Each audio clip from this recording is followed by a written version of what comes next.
your host, Sky, and let me tell you, there is an awakening going on in Africa like we have never seen in our lives. There's a small landlocked country in West Africa, and their leader, he's in his mid-30s. Some people said he's young as 34, as old as 37. It's always something with the age or whatever.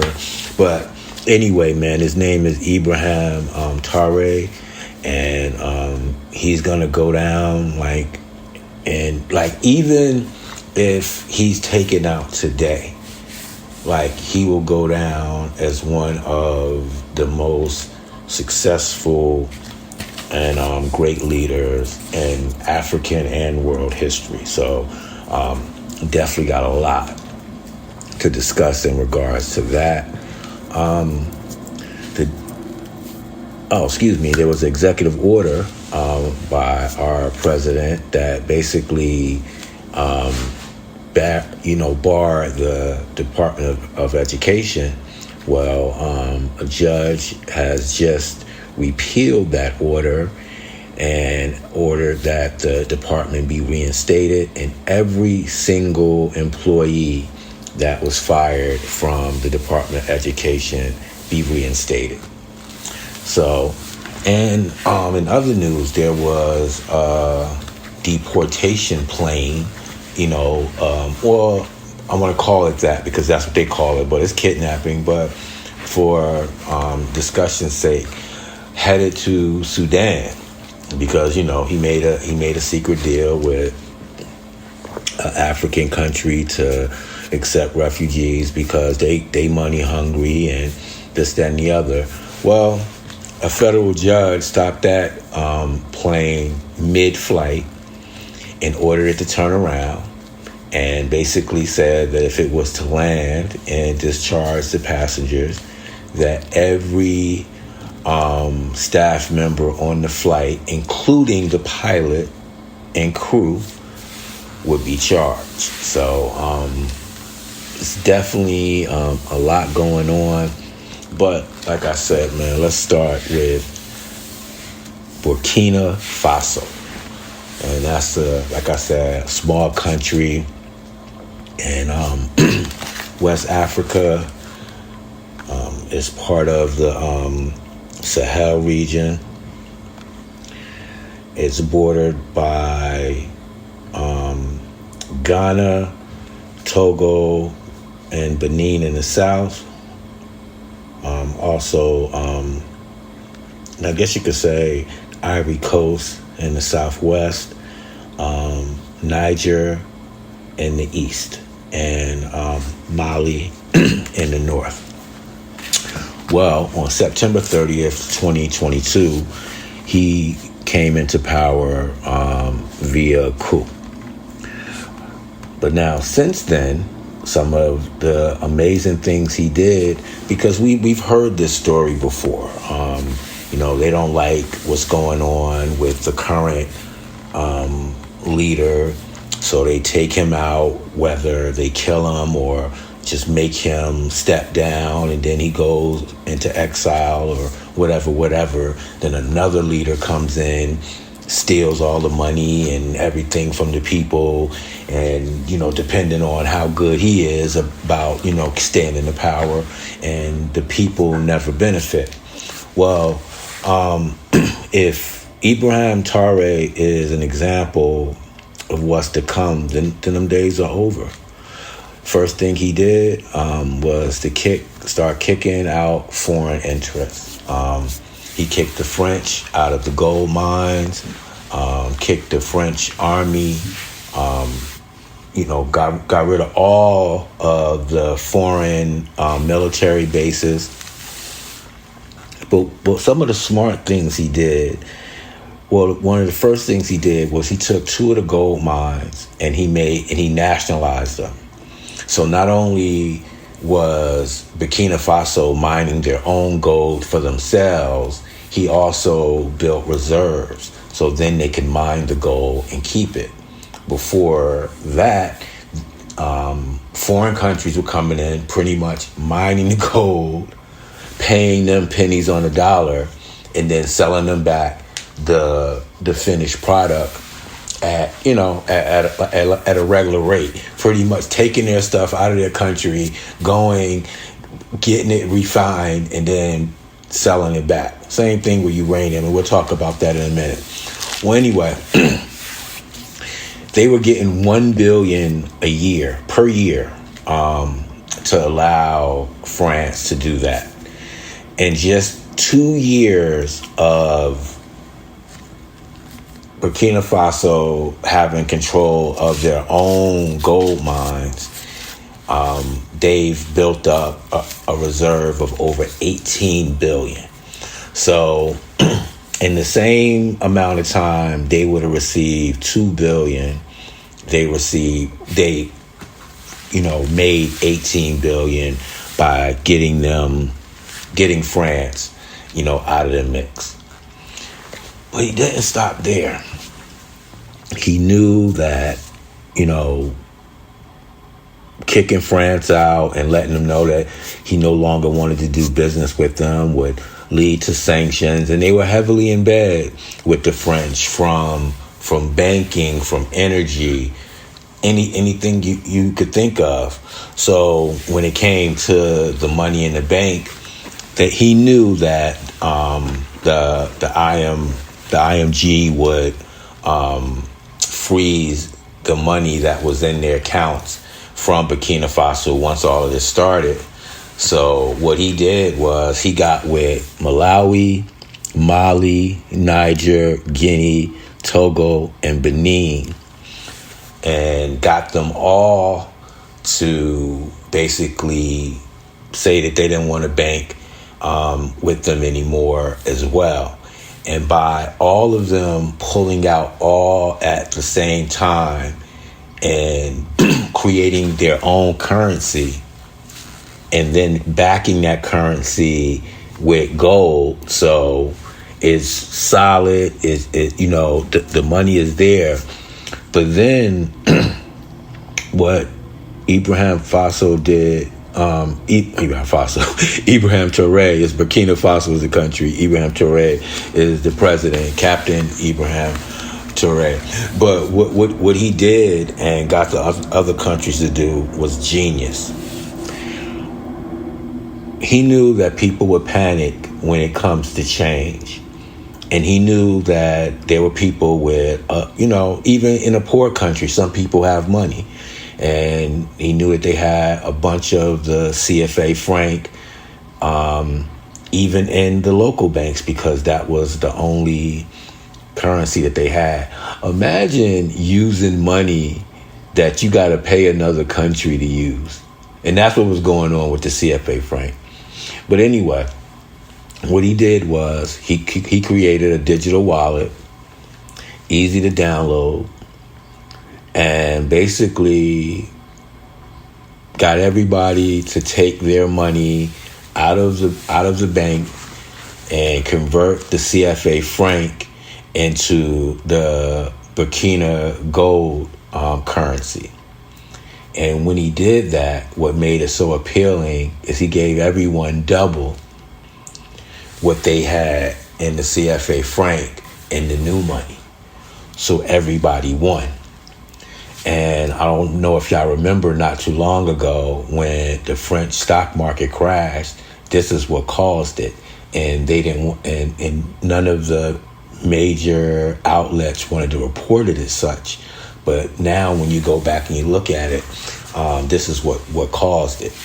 So now he has the mining under government control.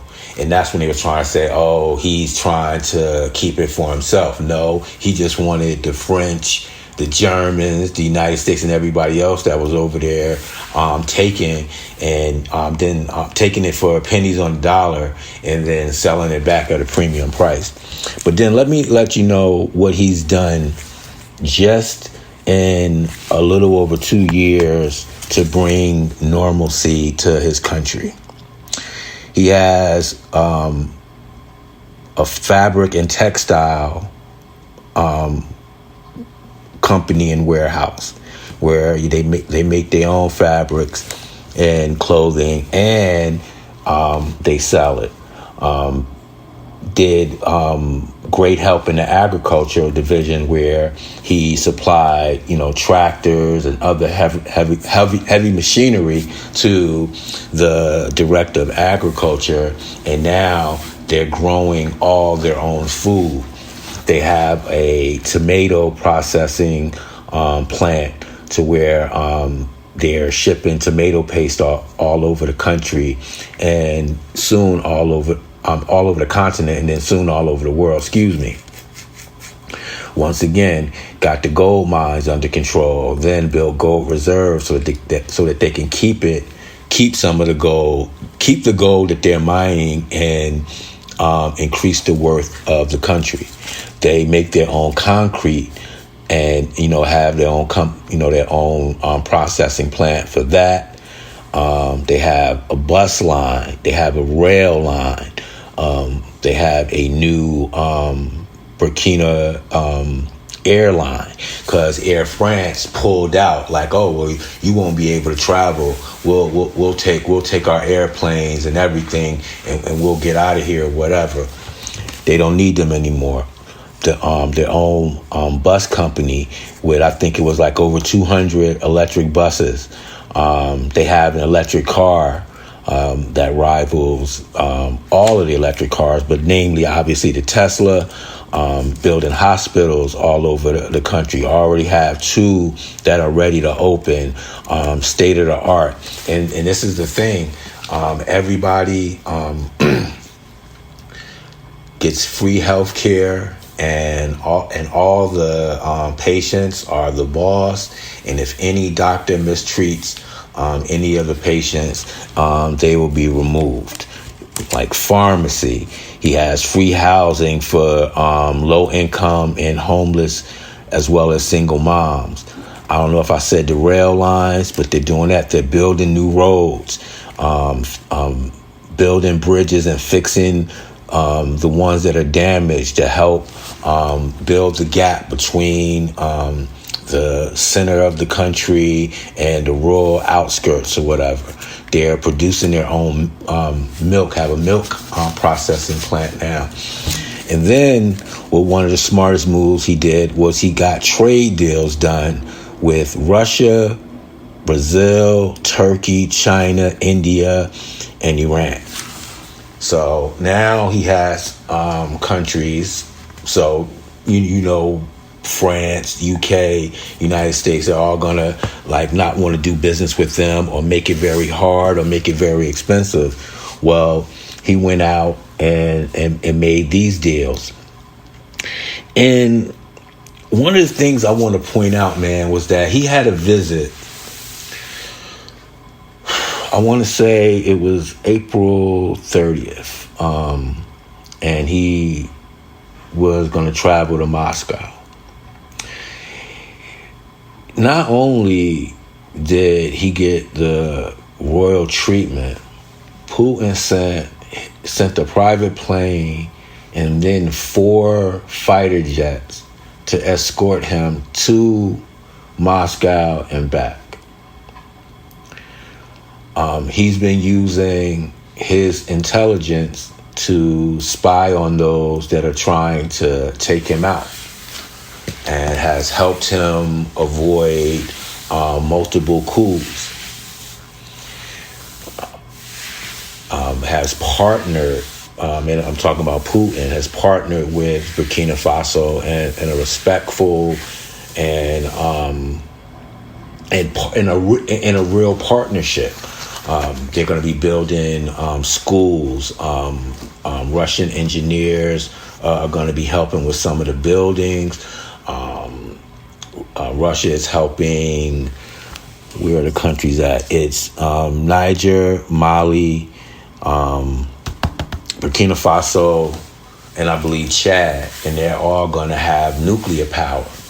And that way they'll be able to power their own countries without having to export energy from anywhere. And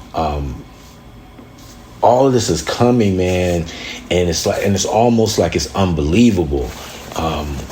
It's like it's a country I never heard of, and all of a sudden, that president just has the know-how and the plan to literally say, we're sitting on everything we need to maintain ourselves if we just take charge of our own stuff.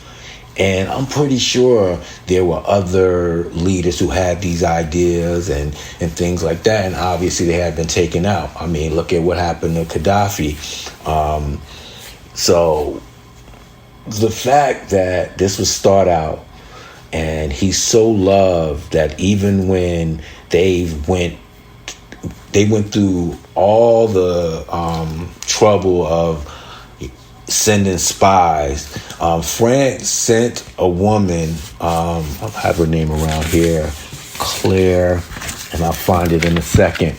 She posed as like this person of like education, and she was coming to help the children of Burkina Faso, read and write and all of this kind of stuff, man. And I don't know what happened or what tipped someone off that she wasn't really who she was, but it was like one of, I guess, the people she was helping, and they went to one of the leaders and said that she's not one of us, and she's not here to help. And so they put a tail on her, and they saw that she was sending information back to France in regards to like military outposts, the presidential movements, and all of this kind of stuff. But instead of like killing her or just finding out, cornering her, catching her red-handed and then kicking her out of the country, what he did was plan this big event and made it seem like he was gonna, honor her for all the work she's doing in Burkina Faso and thanking her and so on and so forth. And instead, like, basically put up a slideshow of like all her emails and things that she was sending back to France and all the people that she was working with trying to execute this coup. Like, and did that like in front of like pretty much like the whole like country, you know what I'm saying? Like really, really like embarrassed her or whatever. So obviously she got to crying. The story came out in French papers, and the French tried to say that it was a misunderstanding.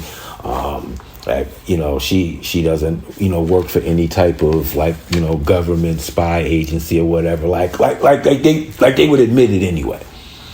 So it's so many layers to this that like I'm not going to even be able to cover like everything in this episode. But let me just read off some more of the things that he's done. He's basically got out of ECOWAS, and that's like an economic organization for West African countries, because a lot of them are still in bed with France and the UK, and they don't want that. Like I said, printing their own currency, banning the US dollar, like pushing initiatives of having like visa-free travel all throughout the continent.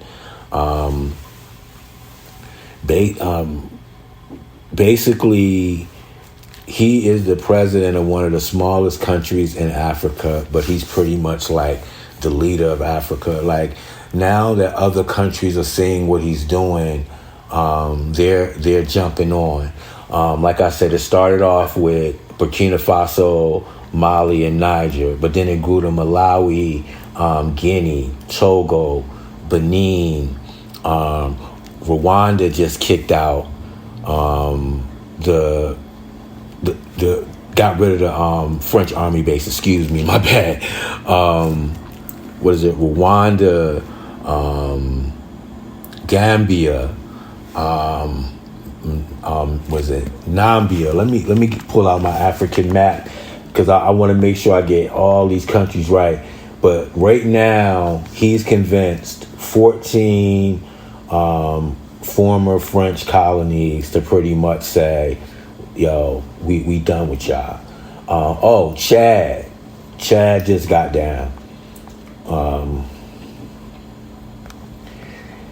So basically, if they could get Sudan to clean up their act, they would have a line from the Red Sea all the way to the Atlantic Ocean. And Morocco joined the coalition as well. And even though they're occupied by, I think it's Spanish and Portuguese colonizers, if you want to call them, they got rid of them as well. So what's happening, man, is that what President Traoré started is now spreading throughout Africa, and it's having an immediate negative effect, especially on France. Like France did them so dirty. Let me give you two examples. So I told you about the gold, right? So they were paying them $1 billion a year, and we don't know how much they were making after that. But what we do know is that Burkina Faso was able to make $18 billion in 2 years from the same mines. So at a very minimum, you know what I'm saying, they were being like robbed by 16, well, I guess, was that 8 million a year. 8 billion, not million, 8 billion a year. All right. Then let's go to Niger. They got a lot of uranium. They were selling France, and I want y'all to listen to this. They were selling France uranium at 89 cents a kilo. France was turning around and then selling it for $300 a kilo on the open market. So that's just two examples of when African countries decided, you know what, we tired, we done. I'm pretty sure we can do better than what we're getting. So we'll take all the sanctions and all the hate and all the threats and all of that, but we could do bad by our damn selves. And that's what's pretty much been going on, and it's spreading all throughout Africa. Now, you do have those who, you know, for whatever reason, you know, some are in bed with the West, some just are scared of change or whatever. But why I say it's a new day, I'll give you an example. There's a U.S. General, Michael Langley, and he traveled to the Ivory Coast, which is a bordering country of Burkina Faso, and where they have verifiable proof that a bunch of the coup attempts and attacks were coming from. So Michael Langley had already announced that he didn't care for Traoré, and he was, you know, falsely accusing him of stealing from his people, and he needed to be removed from power. So he decided that he would visit the Ivory Coast, and he would announce that the U.S. would be building a drone base. Like, basically saying, we gonna build a drone base so that we can take out dude that everybody in Africa loves. Like, pretty much that's what he did. Let's say he went there on a Monday, y'all. By that Wednesday night, he had already been removed from power via coup, because the people were in the streets and they said they want him gone. They said, we love Traoré, we love Ibrahim Traoré. Africa is rising up, and you are a puppet for the West, and you gotta go. And I don't think they killed him. I think they, you know, put him. I think it was him and his wife. They put in a car, and, you know, probably gonna allow them to leave and take exile somewhere else or what have you. The president of Kenya, he's a sucker too, and he's going to be next to go. Well, actually, they basically said, the people of Cameroon said that their president, who was like 92 years old, been in power for 42 years, ain't built nothing, ain't did nothing but take care of him and his family and go beg the West for money and then pocket it or whatever. They told him he had 3 days before he needed to go. But yeah, they're marching in the streets of Kenya too, because the president of Kenya want to keep bringing up the fact that he was democratically elected, even though they say that he's corrupt as well, and he don't respect anybody who, when it came into power via coup. That's bullshit, but whatever. The people of Kenya like, well, all right, fuck around, and you can go too. So right now, he's a little bit more embedded and has a little bit more back. So it may be harder to expel him than how relatively easy it was for the president of Ivory Coast. But trust me, if he keep talking the way he's talking, he's going to have to go too. Because the president of Ghana, he was talking trash, and then he realized, like, yo, if I want to really stay in power, I need to get down with the get down. And then he found out the hard way that he ain't even the most popular person in his own country. President Traoré couldn't go to the inauguration and celebration for the Ghana president, right? So he sent an official representative. When they mentioned Ibrahim Traoré's name and the representative got up, the place went berserk, like they had saw Michael Jackson or something. And you should have seen all the other African heads of state just sitting there looking all salty and crunchy and shit, hating or whatever. And you would think that somebody that's doing all of this would be like conceited, would be, very hard to talk to and stubborn and, only want things done his way. And you would be so wrong. I was watching a speech he was making to his parliament. And, it's made up of people from all over the country.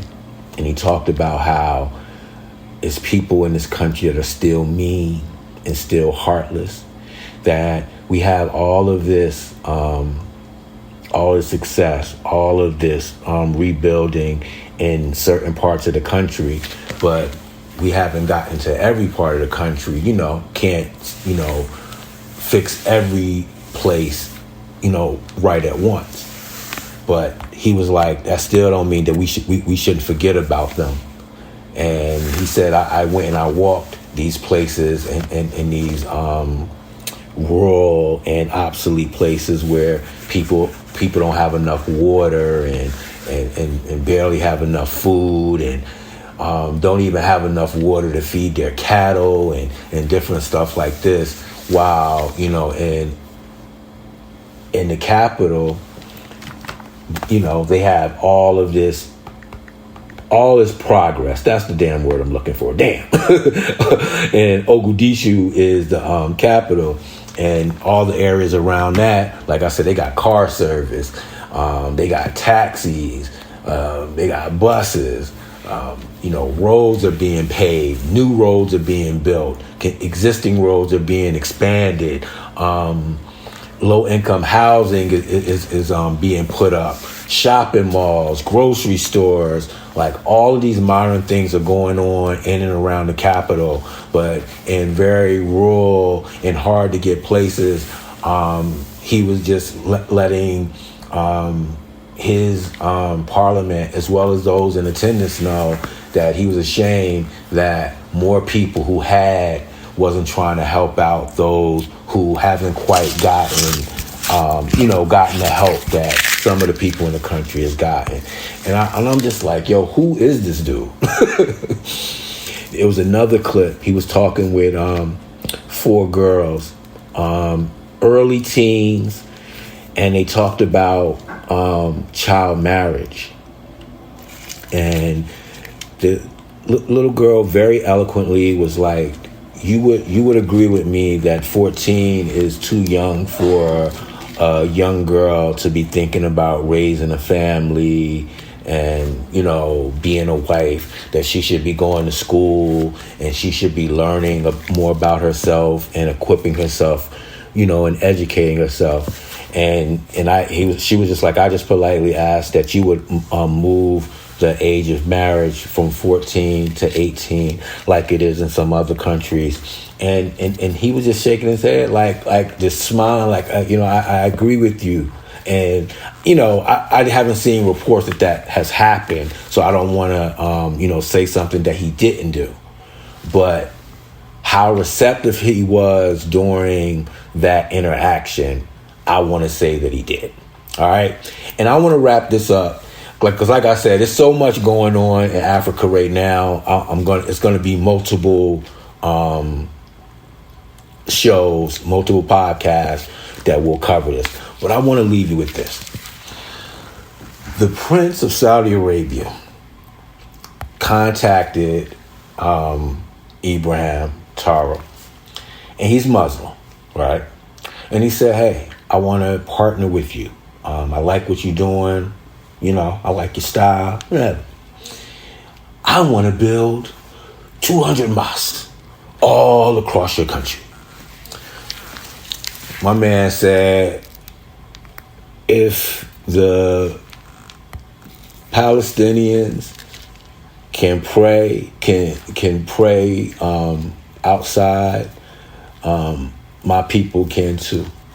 And not only was it like, you're not even helping those that are close to you, and it's pretty much genocide going on in Gaza, but you worried about building mosque here versus, like, you know, something that'll help the infrastructure of the country or whatever. And I bring this up because he talked about religion and how it's used to divide, especially as black people.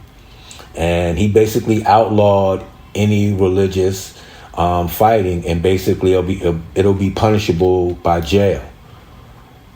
He talked about Christians working beside Muslims and vice versa, and those that aren't even religious, you know, helping Christians and Muslims, and that should be the brotherhood. The brotherhood should be the love of people. And how can you hate somebody that puts their hands together to pray based on if they pray to Jesus or Muhammad? And I ain't gonna even front. I got choked up, man. I'm like, yo, who is this dude? Whatever, man. He has basically any senior citizen will be able to live and have health care for free. No woman in the country that delivers a baby will have to pay for it. He said that you shouldn't have to pay to bring life into this world. He built a technology center to where they have a form that anybody in the country could fill out with like their idea and like what they'll need to make it happen. And they have this big center that they could go to, and they'll give them all the tools to basically put together their idea. It's so many things going on, man, where like this is like not to be corny, but dude like is building Wakanda in Africa for real. And it's opened my eyes to how bad the French are. And even today, like we're not even talking 40, 50 years ago. Today, like they were literally robbing like 14 different countries. And no, 22 different countries that they still, you know, have some connection with, and basically taking all their minerals, all their natural resources for pennies on a dollar, and then selling it at a premium price on the world market.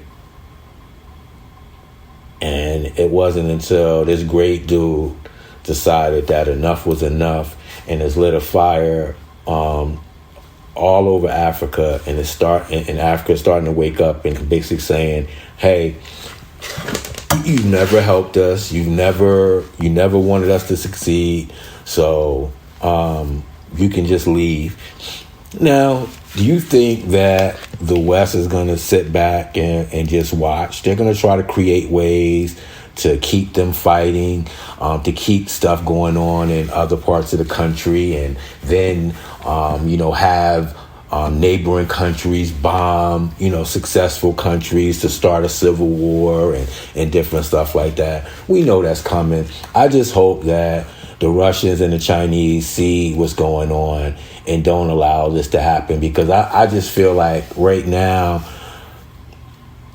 the West either has to basically go under or start World War III, because they won't be able to survive without Africa and being able to take from them how they were doing before.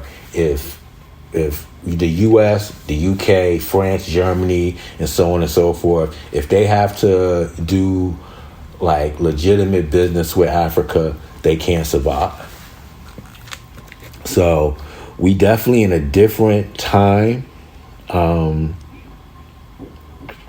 Africa. People living in France should be very, very afraid. Hell, people here in the United States. Oh, and last thing, African Americans, y'all could go there visa free. Like, Americans can't go, but African Americans can. He said, come home. That basically like, come home. I know you have skills. I know you have things that you can do to help this country. Come home. So we're going to have part 2 of this as I get more information about this, because it's a very, very fluid situation. But there has been, once again, a uprising in Africa, and it's spreading all over. And a lot of, if not all, of the foreign interests have been getting kicked out. Countries are taking control of their natural resources. They're using that to help rebuild their countries, and it's just a beautiful thing to watch when I see tapes of Niger and Chad and Mali and Burkina Faso, and I'm seeing buildings that look like buildings over here, and I'm seeing roads being fixed, and I'm seeing rail lines being done and different stuff like this, and airplanes being brought in and saying that they'll be able to do international flights by the end of the year. Like, it's just amazing to watch. And I can't wait to see what are some of the next steps. I can't wait to see some of the bigger and richer African countries decide to join this fight, this revolution, or what have you, man. So, like I said, that's my time for now, man. But I'll be back to cover more on, like I said, the wake-up call, the African uprising, man. Because once again, it is a beautiful, beautiful thing to watch. But it's also a curious thing to watch, because as much as I'm black and I'm African American, I live here in America. And it's just I'm very curious to see how our country reacts to this. But see y'all next time, man. And don't forget to support the other podcasts on this great network. We got the Black Male Podcast, Talking with E, Life and Love, as well as Encourage and Inspire. But I'm Sky, and this is Politricked, and I'm out. Peace.